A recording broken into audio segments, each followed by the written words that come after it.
This is the Turf Zone Podcast, your central information and news hub, bringing together professionals from turf associations across multiple states to share things to help you in your business. Brought to you in partnership with our friends at the Pennsylvania Turfgrass Council.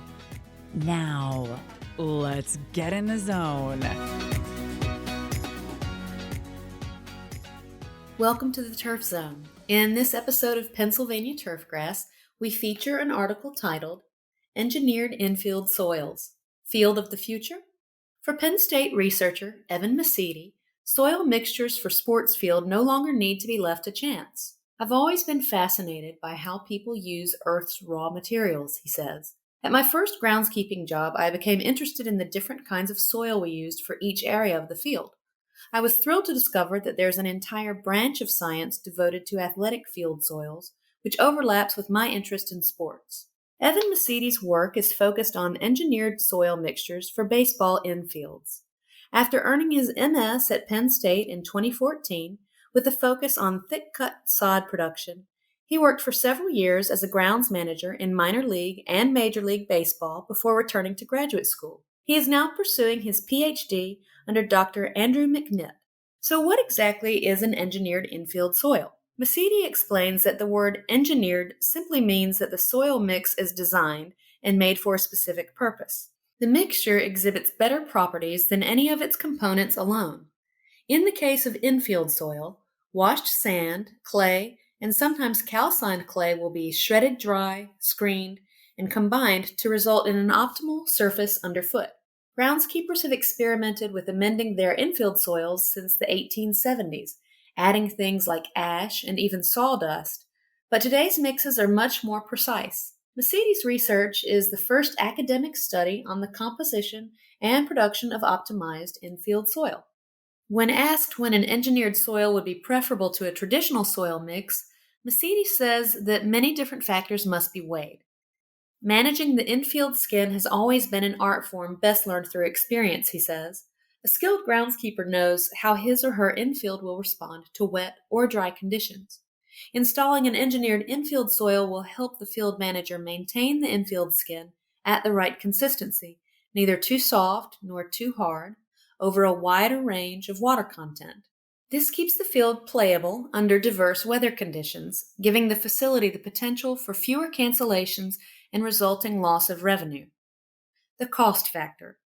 Engineered soils mean a considerable investment, however. They are expensive for several reasons. First, engineered soil mixes are more costly to manufacture. Each component must be separately pulverized, screened, kept dry, and then carefully mixed together. Not every supplier has the equipment or the desire to go through this process. Suppliers who do produce these mixes are few and far between, so trucking costs are also high.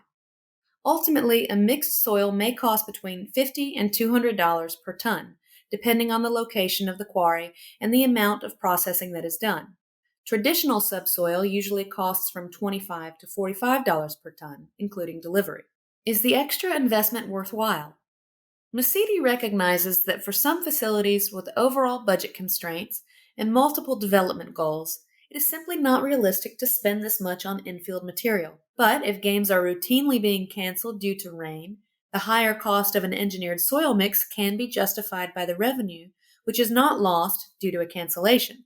He points out that some organizations choose a gradual soil amendment approach over several seasons. Installing engineered soil can be seen as a long-term investment that will show permanent benefits over many seasons. But it is up to every individual facility to decide what approach is right for them. If the field manager and the players and coaches are happy with the performance of the existing field, there is no need to make changes. When asked how his background led him to this area of research, Evan Mascitti credits his years of practical experience with keeping him grounded in reality. Having worked on baseball fields at all levels from park and rec up to the MLB, helps him to focus on topics that will have a tangible impact for sports field managers, not just on arcane scientific questions which will be buried in a technical journal. He says, I enjoy using the scientific process to solve problems that many of us in the sports turf world wonder about, but don't have the time to investigate deeply. He particularly recalled a key mentor in his youth, legendary groundskeeper Paul Zwaska. His involvement with Zwaska's Little League exposed him to soil mixing, and it was Zwaska who encouraged him to continue his education. A BS in geology also provides a firm basis for Mascitti's work. His enthusiasm for the subject is obvious. Everything we use in daily life has come from the earth, he says. He points out that we tend to forget that the soils we have trucked in for infields all started out as rock. Clay is especially hard to study because the particles are too small to see, even with the most powerful light microscope. The smallest clay particle is only 10 times the size of an atom.